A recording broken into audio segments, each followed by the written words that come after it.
Whether you have a skin interest, a skin query, a skin trauma, or skin disease, I warmly welcome you to Heal Thy Skin, a podcast brought to you by Derm Health Co. I'm Marni, dermal clinician, dermoscopist, and your podcast host.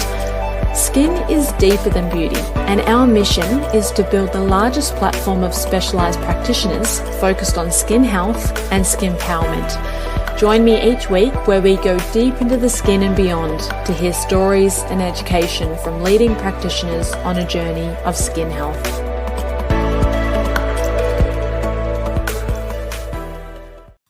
Hello, welcome to the Heal Thy Skin podcast. I'm Marni, your host, and today I'm speaking with Oceanne Comtois, who is an exceptional 22-year-old driven and enthusiastic TikTok star who creates lifestyle and educational content centered around her life being visually impaired and living with albinism.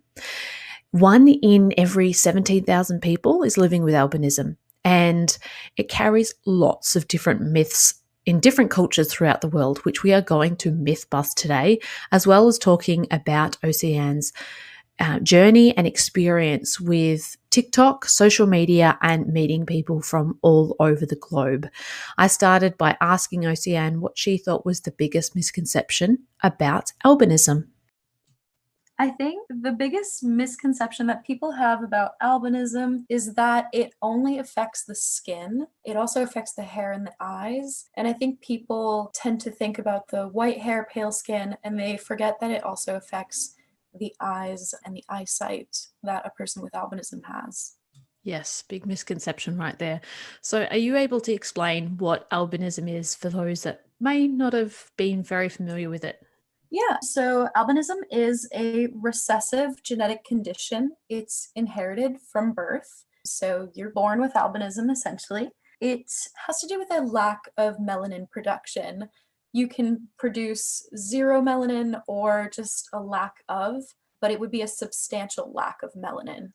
And melanin is very important for the production of skin pigment and color. So skin color and skin pigment, and also the color of your hair is determined by the amount of melanin that you have.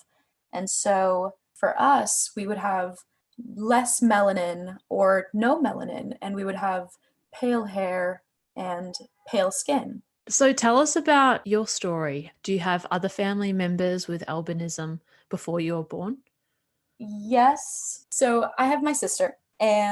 But my sister is my younger sister, so I am pretty much the first one to my knowledge. My family tried to go back and see if there was anyone, but we weren't really able to find anything, so I am the first one.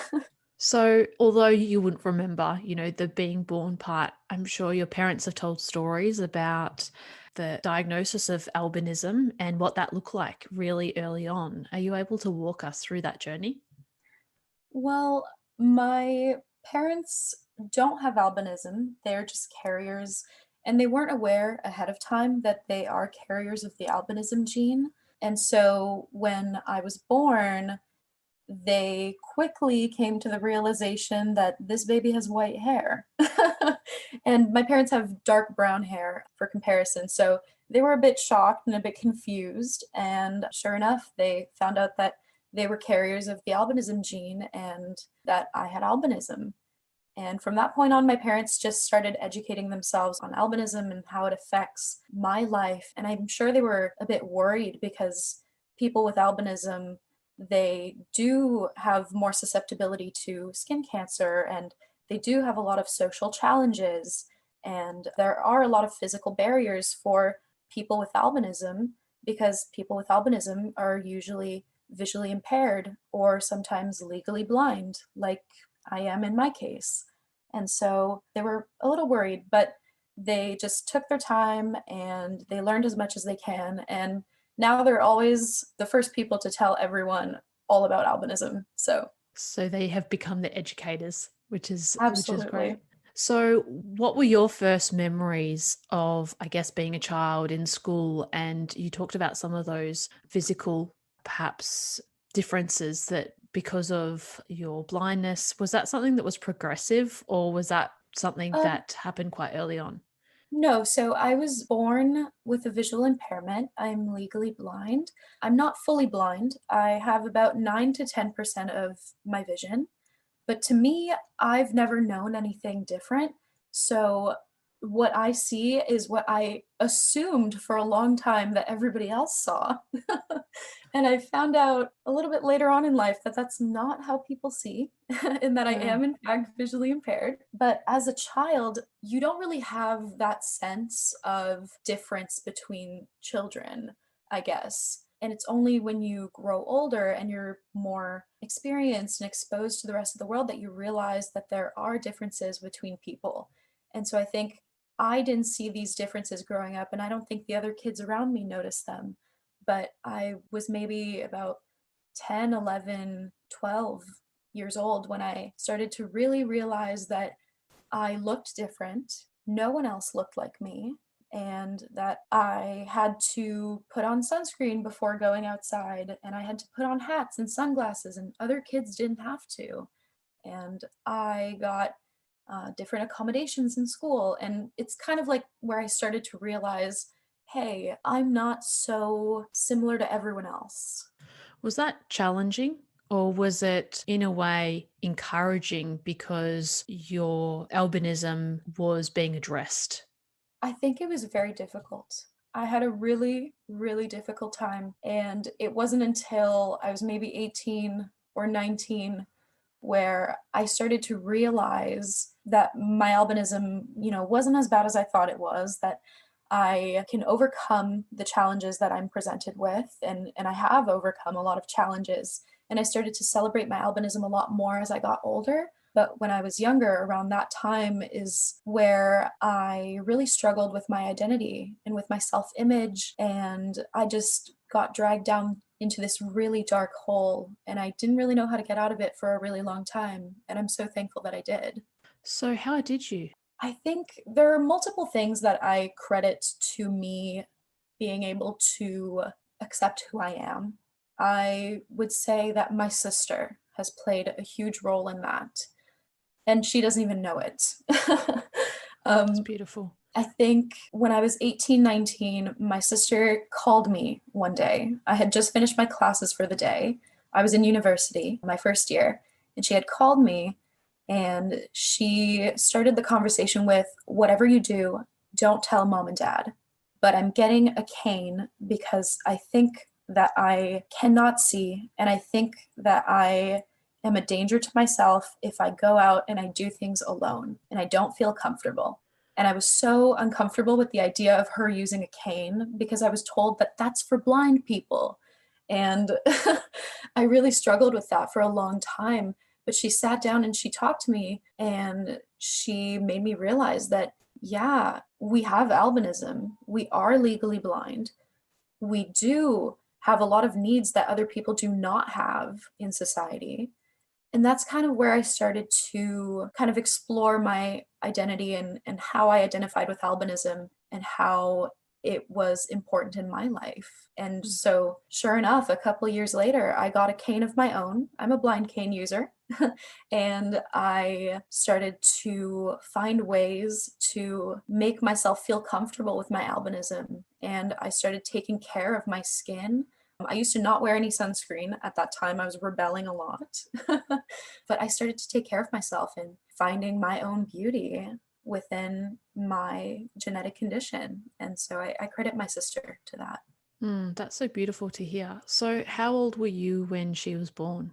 I was, say, we have a 17-month age difference. So about a year and a half. Pretty close. Pretty close, yeah. And when your parents fell pregnant with her, were they aware that there was a high chance that she may have albinism? I think they were aware, but they weren't very aware because the thing is, you have a 25% chance of having a child with albinism if you are a carrier of the albinism gene. And so I think my parents kind of just sat there and thought to themselves, like, what are the odds that we're going to get a second child with albinism? But sure enough, Too.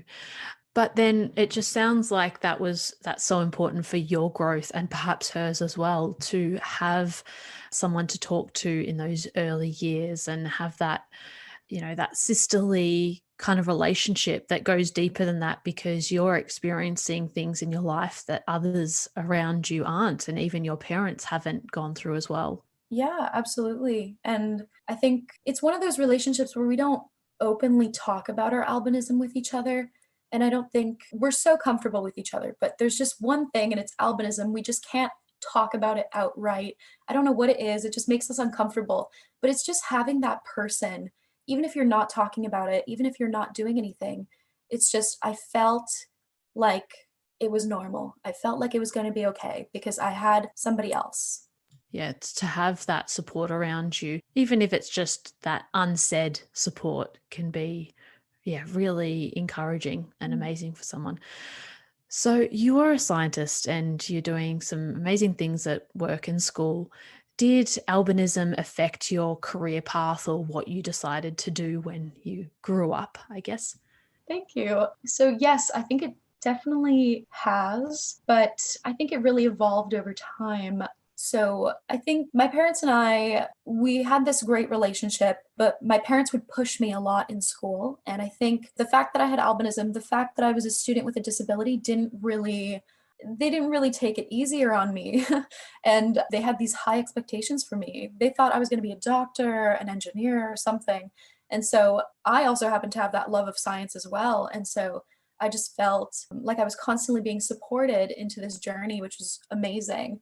And sure enough, I decided I was going to become a scientist.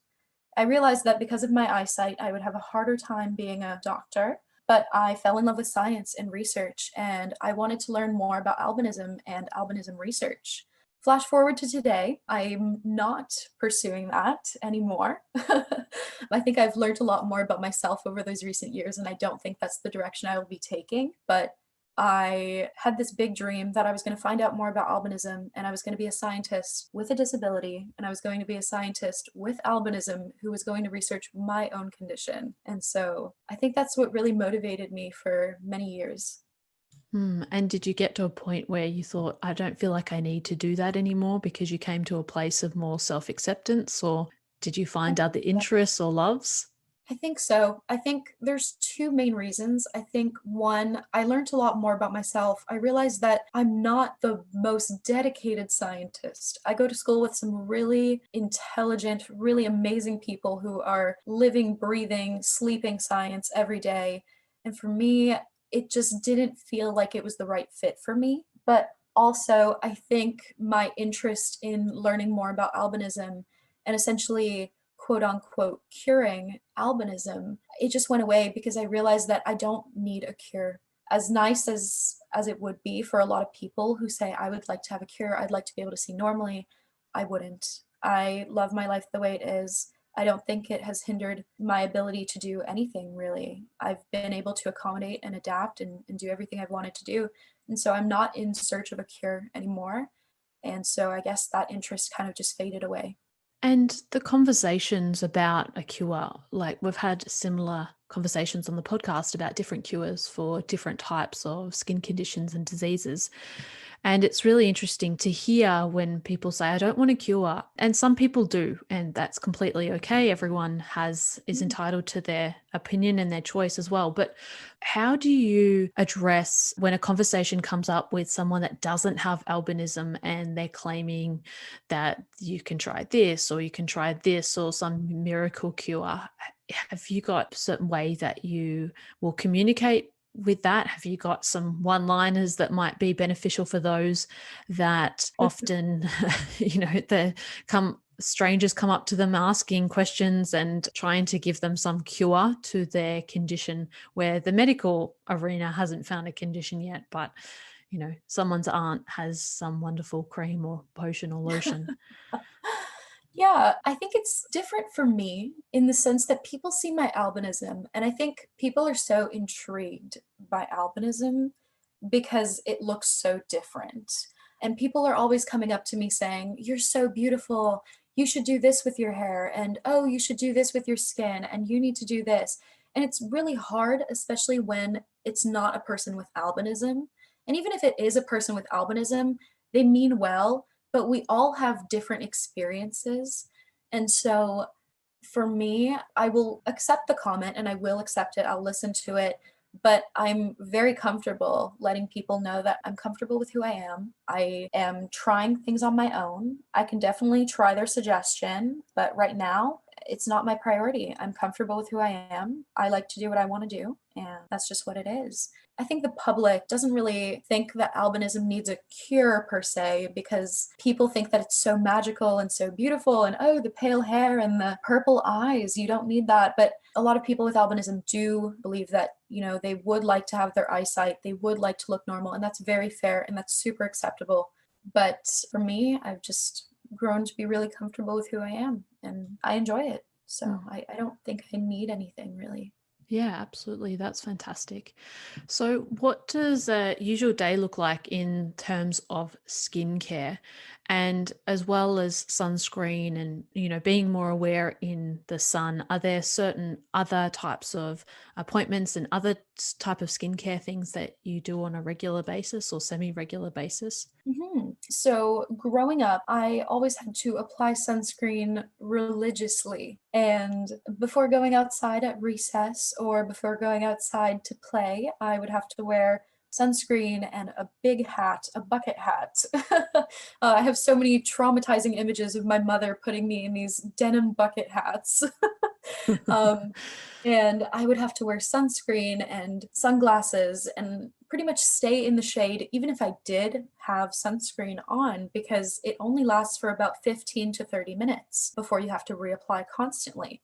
And then, because of this traumatic experience where I've had people yell at me to put on sunscreen, and I hate the texture of sunscreen. That's another thing. That sounds so silly, but I think the texture of sunscreen, I hate it. I'm And so sure for a long you can time, definitely grow an aversion to it. But thankfully, in the last yeah, probably decade, you've noticed that sunscreen is absolutely. formulated a bit differently as well. Oh, absolutely. And so for a long time, I didn't wear any sunscreen. But now, with all these advancements in beauty and having makeup that has SPF built into it and having sunscreen in like a stick format that you can just put on, and nice creams that are more water based and like creamy. And I think now I've fallen in love with wearing sunscreen again. It's essential that I wear sunscreen.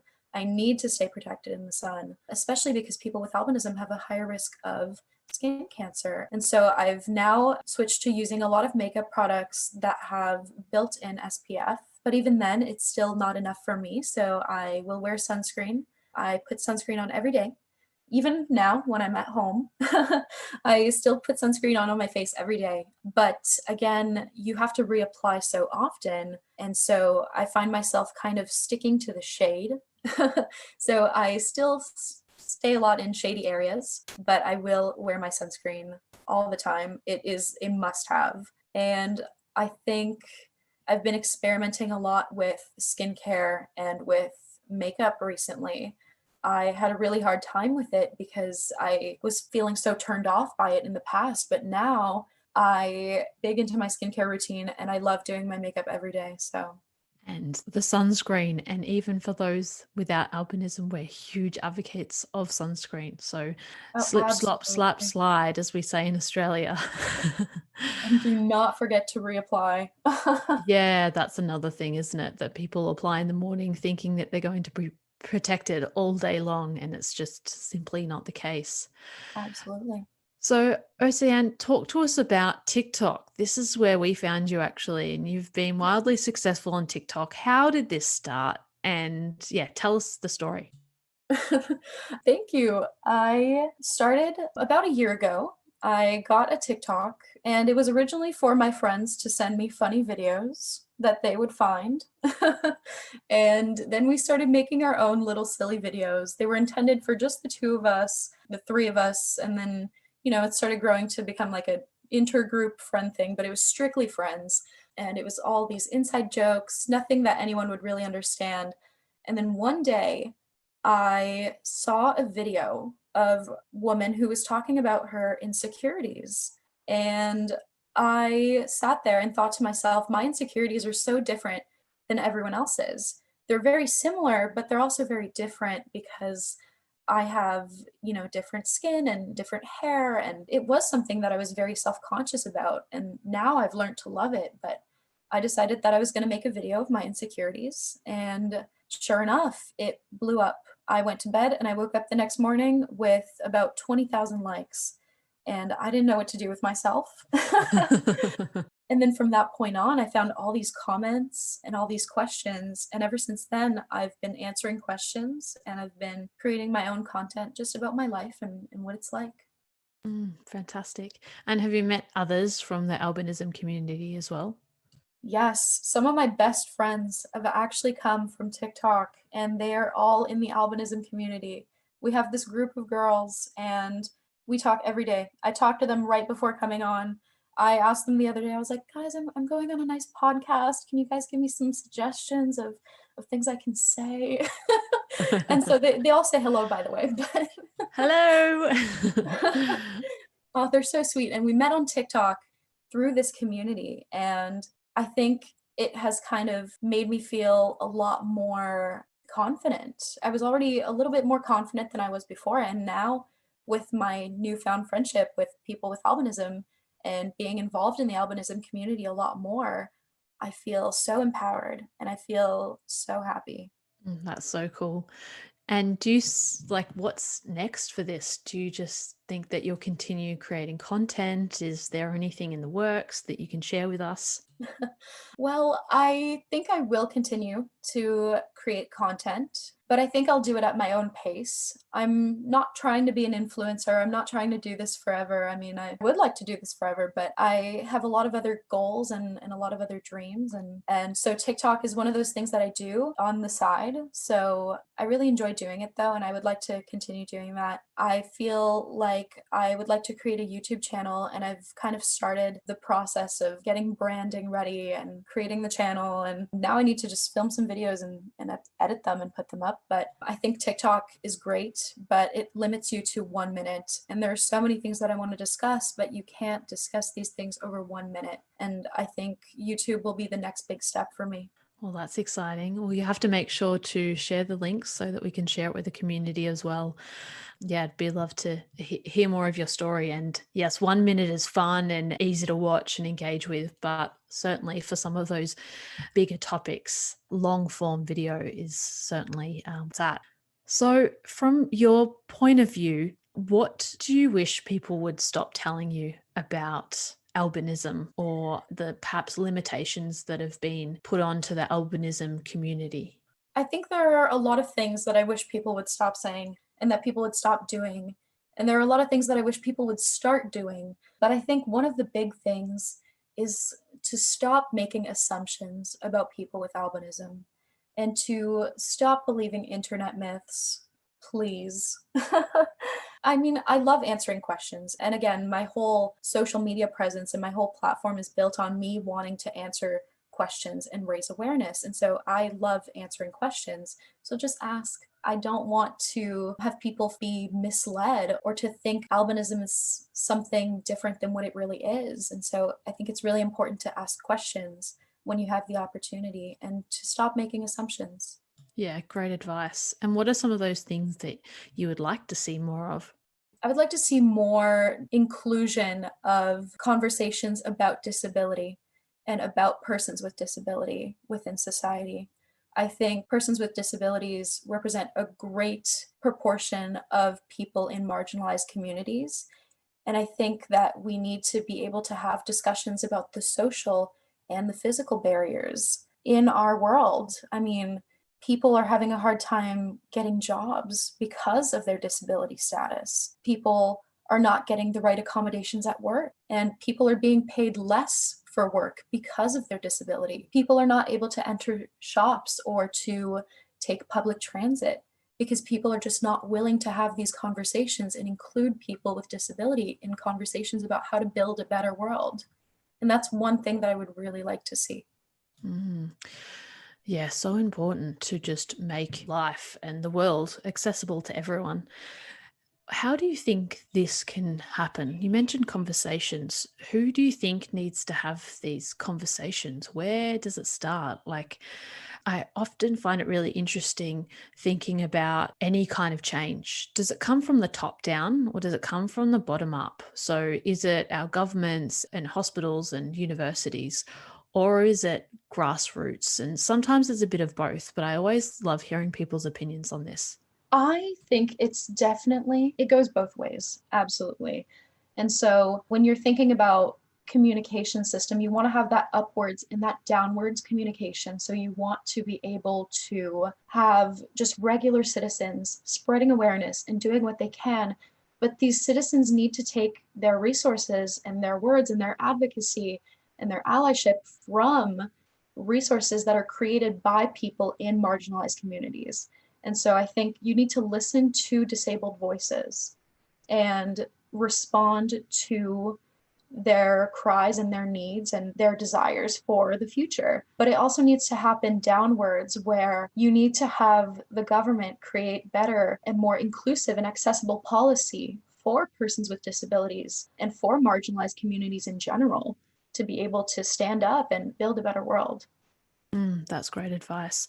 I'd really like to hear your opinions or some advice for perhaps employers. And maybe they have never thought about hiring someone with a disability. Maybe they've thought about it, but they don't know how to go about it. Are you able to just share some of your experiences and thoughts for employers to encourage to have a more inclusive and diverse workplace? I think it's difficult because I've never been in a position where I have been an employer.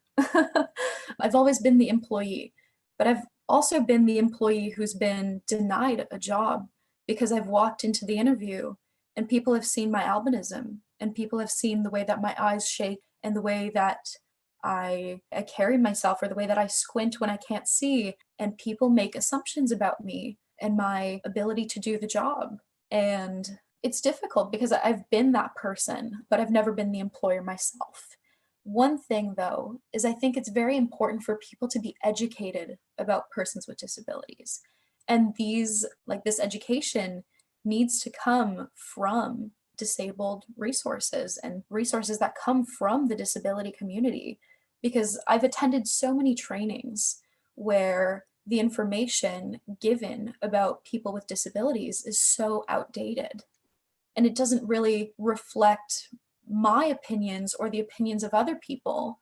It might reflect some opinions, but it doesn't reflect a great deal of opinions and a great deal of realities. And so I think being able to restructure the way that we educate people about persons with disabilities will make a great impact in how employers will see employees with disabilities and in turn treat employees with disabilities.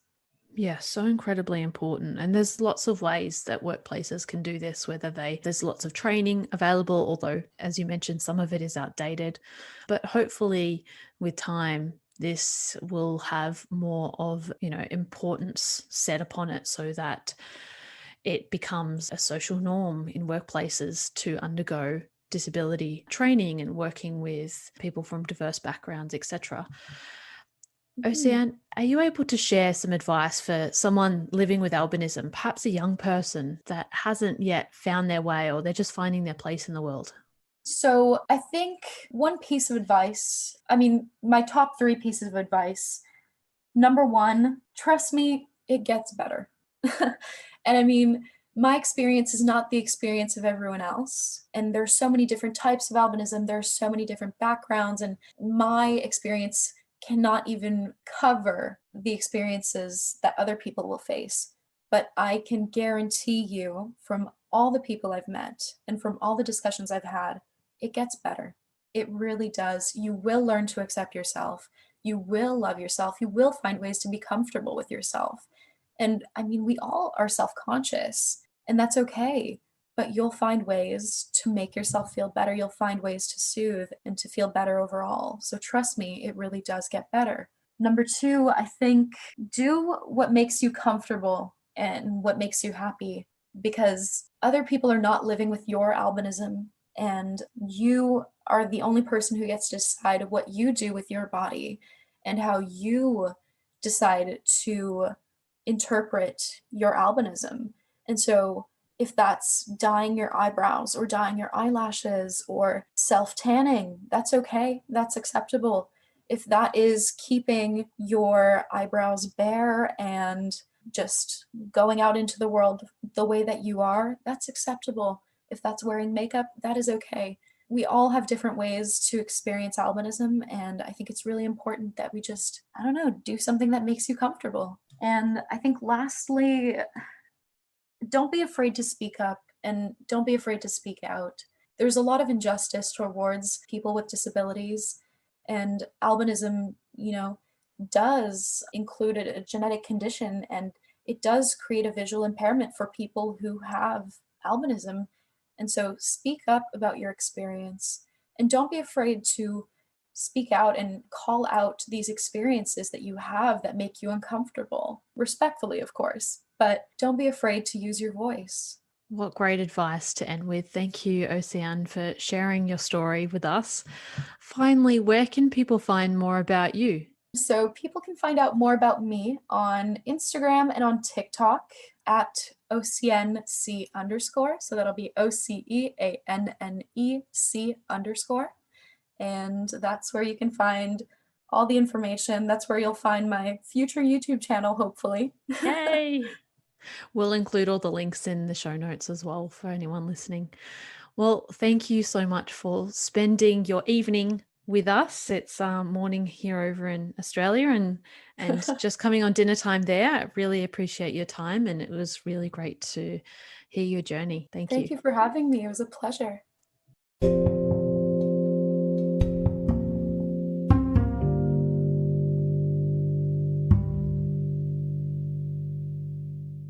What a wonderful conversation. I just loved speaking with Oceanne and hearing about her journey, myth busting, of course, one of my favorite things to do on the podcast, but also hearing about all these beautiful friendships and social networks that she's been able to find and to grow with the power of social media. It's really quite incredible, isn't it?